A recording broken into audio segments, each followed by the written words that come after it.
everybody, this is Dan Miller for Bluegrass Unlimited magazine, and today is part 2 of the discussion about intervals, how to hear intervals and how to practice doing that by taking familiar songs and the first 2 notes of the song lyric is a certain interval, and if you get that idea in your head, those 2 notes in your head by just singing that song in your head, then you'll have an idea of what that interval's like. And last week we did ascending intervals along a major scale, and this week I want to do descending intervals along a major scale. Okay, so we'll again at first work with the key of G. We worked with key of G last time. So there's my G note, and so the G scale descending. And so again, unison, we did unison last week. We started with Twinkle Little Star, Twinkle on the same note, so we don't need to repeat that. Now going down, let's say we're starting on the 8th scale degree and we want to descend down to the 1st scale degree. Going from 8 down to 7, joy to the world. Joy to the world, the Lord has come. Kind of low for me there, but incidentally, joy to the world just follows the G scale all the way down. Joy to the world, the Lord has come. Just follows the straight G scale all the way down. If you want to think about playing a descending scale, just think about joy to the world. But we'll use that as our descent from 8 to 7. Joy to, joy to. Okay. So the next one, going from the 8th scale degree down to the 6th scale degree, a good one for that is Frosty the Snowman. So that is an E note. So Frosty the Snowman. If you think of that, Frosty, Frosty, that's going down from that G to the E. Frosty. So that's one to keep in your head there. The next interval down would be 8 down to 5. And that one's kind of easy because it's just the shave and a haircut. Shave and a haircut, 2 bits, okay? Shave and, shave and. If you want to get that from 8 down to 5, from G down to D in the G scale, shave and a haircut, 2 bits. Just think of that descending interval there. The next descending interval is going to go from G to C. So we did G to F sharp, which is Joy to the World. We did G to E, which is Frosty the Snowman. We did G to D, which is Shave and a Haircut. Now we're going to go from G to C. For this one, going from G down to C, you could do, remember the theme song for the Flintstones?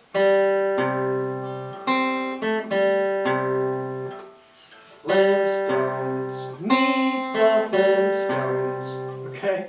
You could think of that, da da, Flintstones. Just think of that descent to go from the G down to the C. The B note, that one is, remember the song Nobody Knows the Trouble I've Seen. That's one you can do for that one. Nobody knows the trouble I've seen. Nobody, nobody. You know, getting that, work that one out. That's one you can remember there. Now the next 2, again, like I said last time, when you get the intervals that are farther and farther away, they're tougher and tougher to sing. And so the song choice, especially for simple songs, gets less and less familiar. Usually when you've got something that's a big interval leap, especially big descending interval leap, it's going to be something that's maybe not that familiar, maybe something in the jazzy realm. So for this interval, we're going to go from the G down to the A, and and we're going to use the song Shadow of Your Smile. A lot of the jazz folks covered that. You know, Tony Bennett and Andy Williams and those kind of folks in that era covered that song.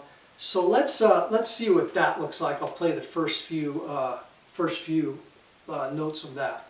Okay, for the last two intervals, which is the 8 going down to the 2 and the 8 going down to the 1, I'm going to switch keys because I'm running too low for my voice to sing these. So I'm going to go to the key of D. So the Shadow of Your Smile, and it's not the first two notes. It's the shadow of your, from your back to smile.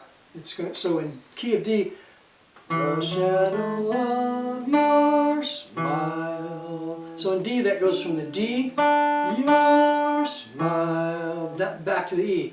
The shadow of your smile, your smile. That's that drop from 8 down to the 2, and that's in the key of D. So then the next one, again, we can't find a simple one really that goes from 8 down to 1, which is an octave drop. So one that I like to use is a song called Willow Weep for Me. And so again, I'll show you that in the key of D to be more in my vocal register. Okay. Okay, this one I think, Willow Weep for Me, Etta James did this one. Again, I'm going to do this in D. It's going to be Willow Weep for Me. So the first two notes, Willow, dropping from D, D, Willow Weep for Me. Okay? So that gets you from 8 to 7, 8 to 6, 8 to 5, 8 to 4, 8 to 3, 8 to 2, 8 to 1. Last week we did 1 to 2, 1 to 3, 1 to 4, 1 to 5, 1 to 6, 1 to 7, 1 to 8. Last week we built up. This week we built back down. Work with those tunes. Get those in your head. And again, like I said last time, you don't have to have your instrument in your hand. You could just driving down the road, get a list of the tunes, okay? If you don't like the tunes that I've selected for you, just go online and look ascending or descending songs, and they'll have those on, you know, a bunch of other choices for you to look at. In the book I did, Training Your Ear training book that we talked about last time, I have some other selections in there that you can choose as well. So spend some time, I recommend you spend some time just with your instrument in your hand, play the interval, sing the song that goes with that interval, and just kind of wrap your head around that sound. And then go to the next one and wrap your head around that sound. And work with it without your instrument. And hear those intervals. And after working with that for a while, you'll start to gain a connection between what you're hearing in your brain and where those intervals lie on your instrument. And then later when you're trying to hear, whether you're trying to transcribe a tune that you're listening to from the computer or a CD, or you're trying to just figure out the song you have in your head, where to find it on your instrument, doing these exercises with these intervals, relating them to the first two notes of songs, I think will be helpful. It was helpful for me to start to get that relative pitch and start to get that really down in my head. So give that a try and work with those, and I wish you good luck with that. And this is Dan Miller for Bluegrass Unlimited magazine. We'll see you next time.